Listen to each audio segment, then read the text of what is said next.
see love and hate going hand in hand. I've learned that Hey everybody, it's Devon Porter, author of After the Crumble, a novel that will be released in October 2014. It'll be available on Amazon.com for the Kindle and in the regular book. Today I'm going to talk to you, I'm going to give you an introduction into the idea of raising chickens with a chicken tractor or a movable chicken coop. A movable chicken coop, to me, is one of the best ways to raise chickens. And you see I've got some Americanas in here, I've got some Americana hens, I've got a beautiful, excuse me, got a beautiful leghorn rooster there. He's a real pretty boy. Most of them between 2 and 3 years old. They're very good layers, you know, they're very, very nice looking hens. And you see that they're in a chicken tractor, which is, again, I call them chicken tractors, most people do, but it's a chicken coop that's designed to move to a different location every day or every couple of days. So this chicken tractor here, you'll find there's a bunch of different kinds. Sometimes you'll see them with wheels on them. Sometimes you'll see them, they're very big, and they actually move them with tractors, which is why they call them chicken tractors.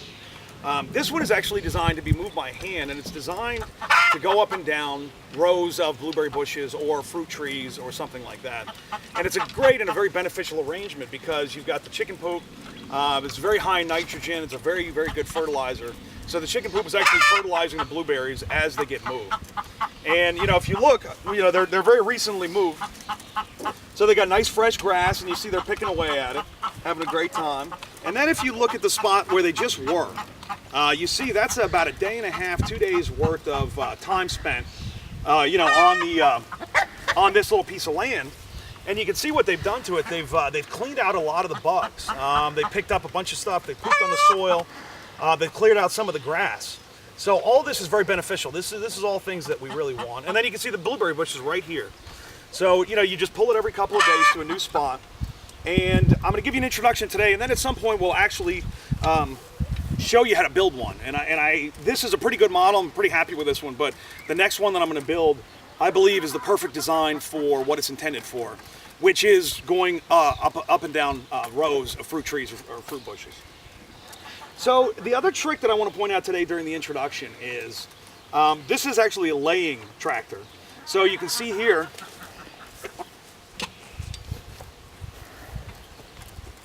this is a very nice feature.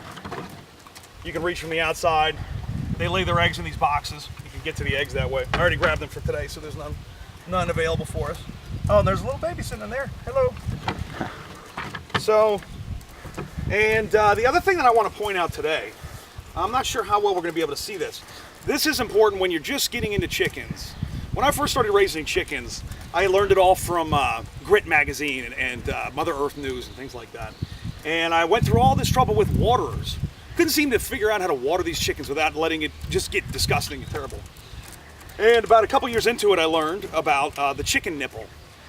So if you look at this bucket, that white bucket that's hanging in there, there's little red nipples. They're like hamster nipples. And they're hanging on the bottom of the bucket. It's very easy. You drill a hole and you screw them in. And they're watertight. You fill the bucket with water. There's a hole in the top, so you just pull a hose right up to it.